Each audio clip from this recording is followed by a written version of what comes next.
And as we're running to the next building, from outside we meet a lot of shattering that has fallen, because we're seeing a lot of glass, a lot of walls have fallen, crumbled, and meeting a lot of fallen walls and glass. And then we are running to the next building and then meeting all the shattered glass and the stones and everything. Everybody's running. Then realize the next building is also shaking. And then as we are running, we meet fallen glass. Windows shattered in buildings across the city and damaged cars on the roads near the port. The scale of the explosion is just astonishing. Buildings were destroyed far from the port where the blast was centred, and the damage is up to 10 kilometres away.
It's okay, baby. It's okay. This is where the explosion happened. 4 kilometers away, in the St. Mar-Meroun church, a priest and his congregation were taking part in Mass.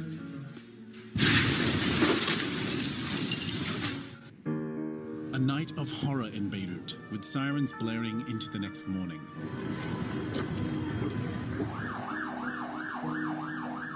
A blast leveled a big part of the city and left many without homes.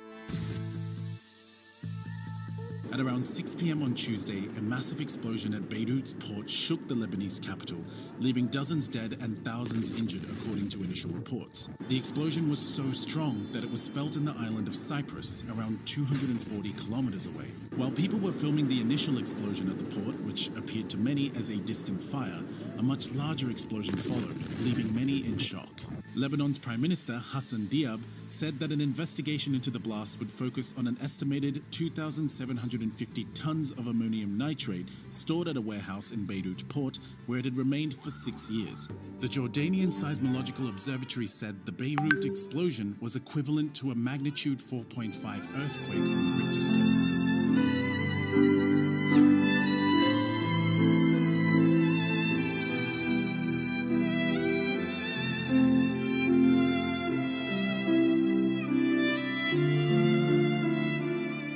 I see the roof, an explosion through the roof, running to the next side.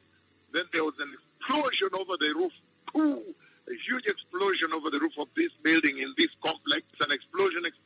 Two enormous explosions shook Beirut, Lebanon today. Videos from the scene suggest there was one smaller explosion. And then roughly 30 seconds later, this. This was the fire in Beirut port. The flashes, they say, were fireworks. Then something much bigger ignited. Blasts that shook a city and injured thousands. This was the first, coming just after 6 in the evening at Beirut's main port, sending up a plume of thick smoke. Beneath it, fires raging and flashes of light, filmed by nearby residents. None of them could have guessed what would happen next. A second massive explosion that some described as like an earthquake.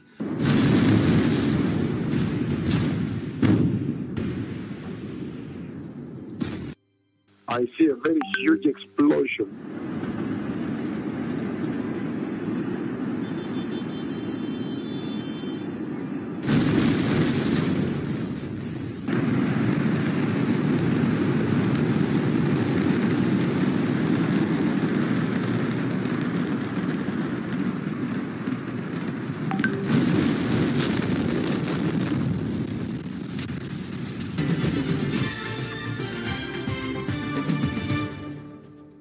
The blast changed tens of thousands of lives in a matter of moments. In what should have been the best day of her life, Dr. Isra Sablani poses for her wedding photos. This is CNN Breaking News. There was a massive explosion. I mean, something the likes of I've never seen before. It felt like an earthquake followed by a huge blast that blew out the windows in this, what was once our studio. We understand that the hospitals are overwhelmed at this point. This is the absolute worst thing that could have happened to Lebanon.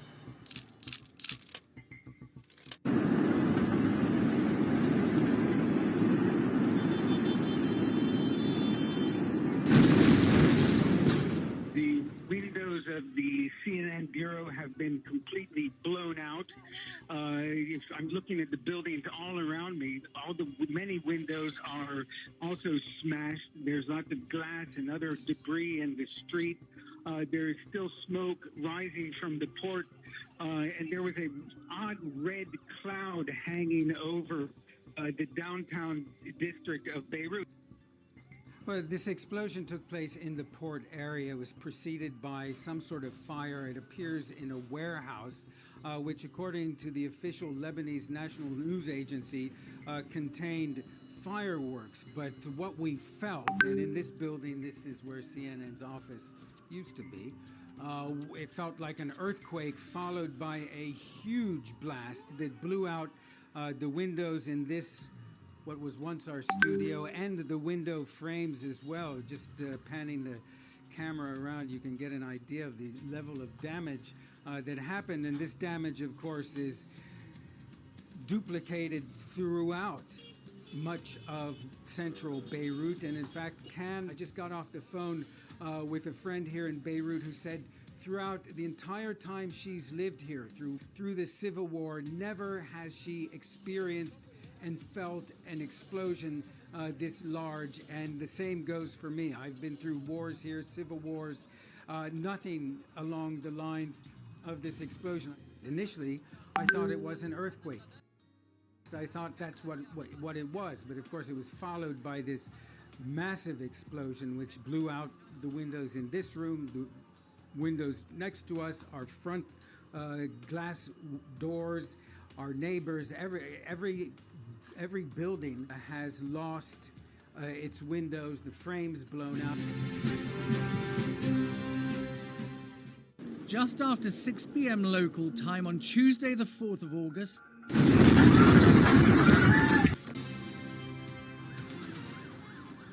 The destruction is overwhelming. This is the port in Lebanon's capital, Beirut. Rubble everywhere, buildings blasted open, vehicles flipped and smashed. Those caught in it, those who survived, dazed. Tuesday's massive explosion in Beirut has left much of the city destroyed and at least 135 people dead and thousands more injured. Buildings near the port where the blast occurred were reduced to rubble, with the destruction spanning kilometers from the explosion site. Windows were blown out of homes and shops up to 4 kilometers from the port. And Beirut's airport, which is more than 9 kilometers from the explosion site, also sustained. From NBC News World Headquarters in New York, this is NBC Nightly News. Much of Beirut is shattered this morning by one of the most powerful peacetime explosions ever. Look closely and you can see what happened. This is the port as a fire rages, popping and sparking. The flames swell to a noisy roar until the second blast. Other angles show the blast wave crumbling buildings like sandcastles. Traveling faster than the speed of sound, people couldn't get out of the way of the blast. Then came the bang. They filmed from passing cars miles away.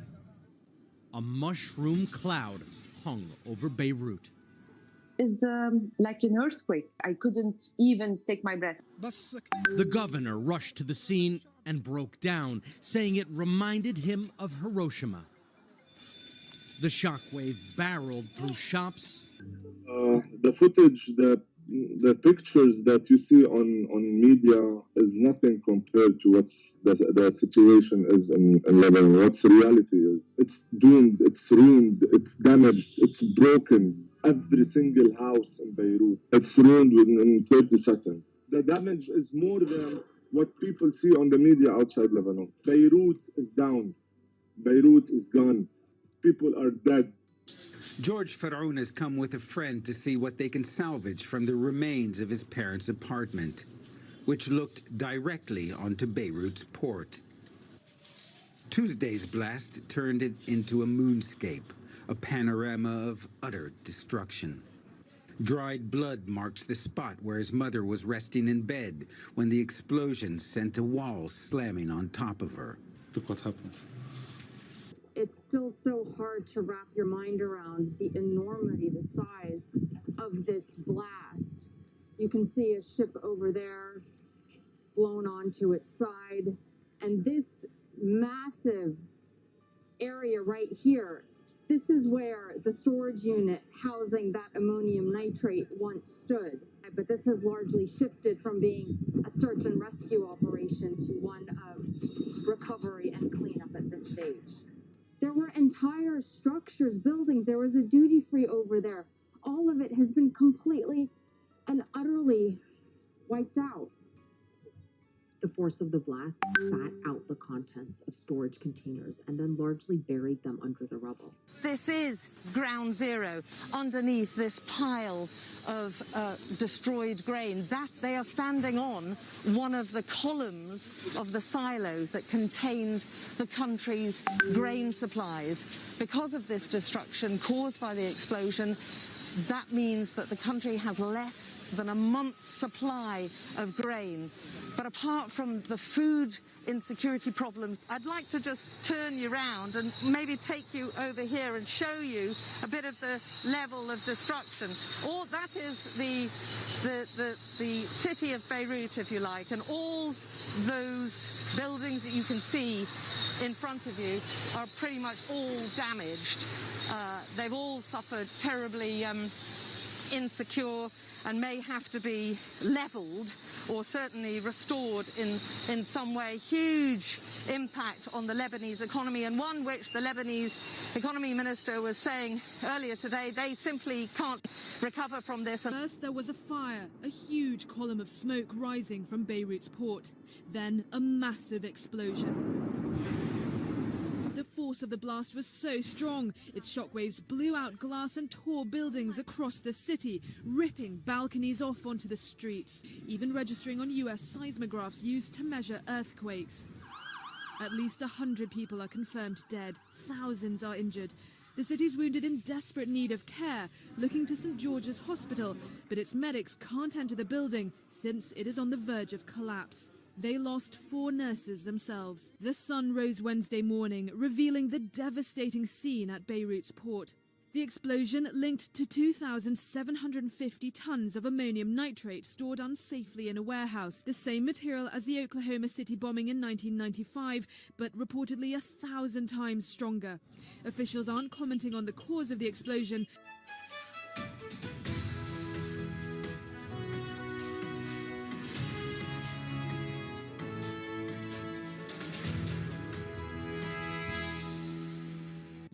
The port of Beirut has been reduced to a shadow of its former bustling self after the massive explosion. U.S. President Donald Trump is monitoring the situation in Beirut closely. Let me begin by sending America's deepest sympathies to the people of Lebanon. Our prayers go out to all the victims and their families. The United States stands ready to assist Lebanon. India's Prime Minister Narendra Modi expressed shock and sorrow at the incident in Beirut. He said that the country's thoughts and prayers were with the victims' families. France's President Emmanuel Macron expressed solidarity with the people of Lebanon. Relief material from France is being transported to Lebanon. Iran's Foreign Minister Javad Zarif announced on Twitter that his country is ready to assist Lebanon in this time of need. Even Israel has offered to send humanitarian aid to Lebanon, despite the ongoing tensions between the two countries. Britain's Prime Minister Boris Johnson expressed shock at the scenes that played out in Beirut. He said that the UK stands ready to help Lebanon. Saudi Arabia also expressed condolences to the families of the victims. The kingdom said that it stands in solidarity with the government and the people of Lebanon. Germany is working to provide immediate support to Lebanon. Australia's Prime Minister Scott Morrison also sent out a message of solidarity. He said that Australia stands ready to provide support to the Lebanese people.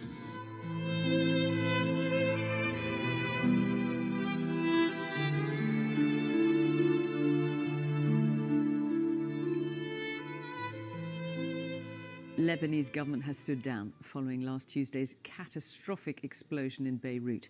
The Prime Minister gave his resignation to the President, but his government remains until a new one can be found. لذلك أعلن اليوم استقالة هذه الحكومة. The state is out in force in a shattered capital, carrying guns though, not brooms.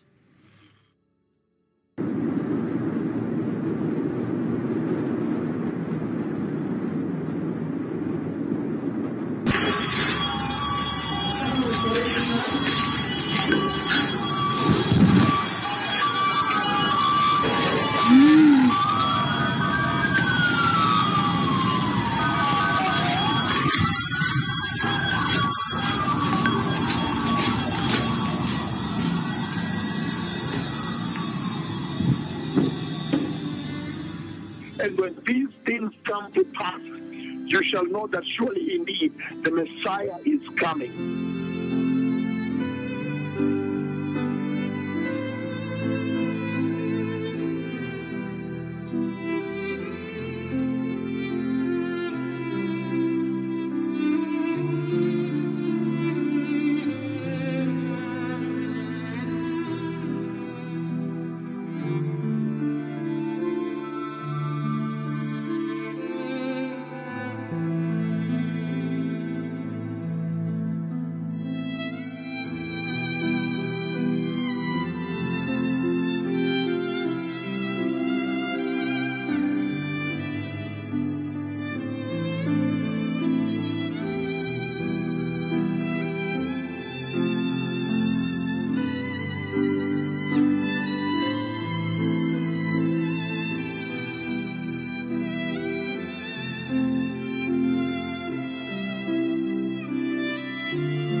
the way. The Messiah is coming. Prepare the way of the Lord. Turn away from sin. The Messiah is coming.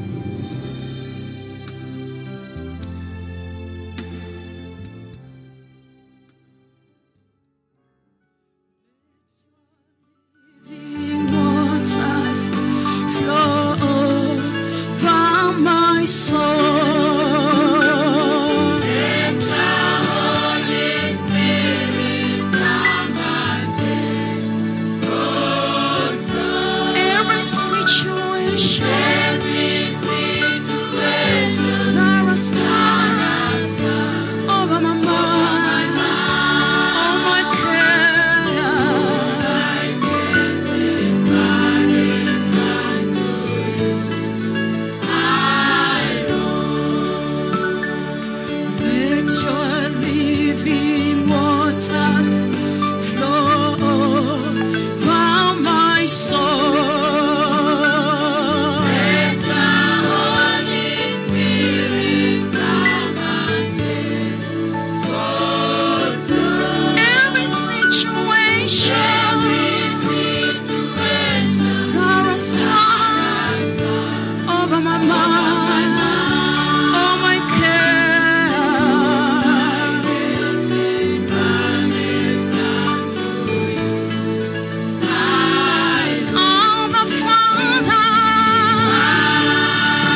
Prepare the way of the Lord. Turn away from sin.